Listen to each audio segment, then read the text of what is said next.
Vetëm në 23 ditët e para të gushtit, bota është goditur nga të paktën 10 tërmete me magnitudë 6 ose më të lartë.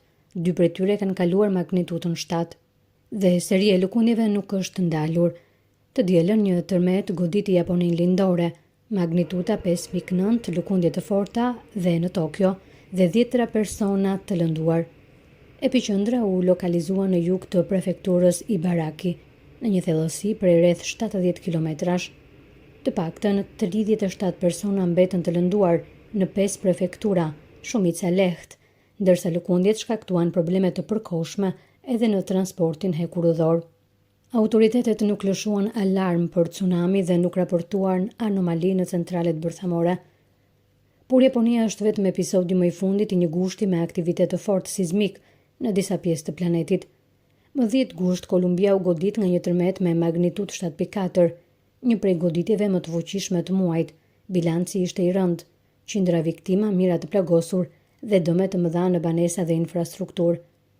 Vetëm pak ditë më vonë, toka u lëkund fuqishëm në anën tjetër të globit. Një tërmet me magnitudë 7.7 tronditi Indonezinë lindore. 10 persona humbën jetën, qindra u plagosën dhe mijëra banor u detyruan të largoheshin nga shtëpitë. Goditja e kryesore u pasua nga një numër i madh pas goditjesh. Në 20 gusht, një tjetër tërmet i fuqishëm me magnitudë 6.7 goditi Perun. Për shkak të thellësisë së madhe të vatrës, pasojat ishin dukshëm më të kufizuara. Lëkundjet nuk kanë munguar as në Europë, ku gjatë gushtit aktiviteti sismik është regjistruar edhe në jug të Spanjës, por përqendrimi i kaq shumë tërmeteve brenda një periudhe të shkurtër ngre një pyetje të pashmangshme. Apo përjeton toka një aktivitet të pazakontë sismik? Jo domosdoshmërisht. Sipas Shërbimit Gjeologjik Amerikan, periudhat kur disa tërmete të forta ndodhin pranë njëri tjetrit në kohë mund të jenë pjesë e luhatjeve normale të aktivitetit sismik të planetit. Rreth 20.000 tërmete lokalizohen çdo vit në botë, mesatarisht rreth 55 në ditë, ndërsa në një vit tipik regjistrohen afërsisht 16 goditje me magnitudë 7 ose më lart. Pra, disa tërmete të fuqishme brenda pak javësh nuk do të thotë automatikisht se po zhvillohet një fenomen i jashtëzakonshëm global. Dhe këtu lind pyetja që na prek drejt për drejt. A rrezikon Shqipëria? Përgjigjja kërkon një dallim të rëndësishëm.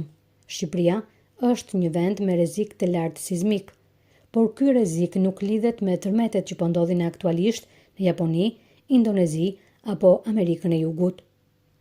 Vendi ynë ndodhet në një prej zonave më aktive tektonike të Europës, aty ku ndërveprimi i strukturave të Adriatikut me pllakën euroaziatike krijon një sistem thyerjesh aktive. Modeli europian i rrezikut sismik e rendit Shqipërinë së bashku me Greqinë, Turqinë, Italinë dhe Rumaninë, mes vendeve europiane më të ekspozuara ndaj tërmeteve. Dhe historia ka treguar fuqinë e këtij rreziku. Më 26 nëntor 2019 tërmeti me magnitudë 6.4 shkaktoi 51 viktima, qindra të plagosur dhe dëme të mëdha materiale veçanërisht në Durrës dhe zonat përreth. Megjithatë, nuk ka asnjë bazë shkencore për të thënë se seria e tërmeteve të këtij gushti paralajmëron një goditje të afërt në Shqipëri.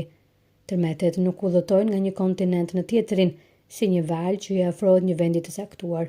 Shkenca mund të përcaktojë zonat ku probabiliteti sismik është më i lartë, të studiojë thyerjet aktive dhe të llogarisë rrezikun e afatgjat, por ende nuk mund të përcaktojë ditën, orën dhe magnitudën e tërmetit të ardhshëm.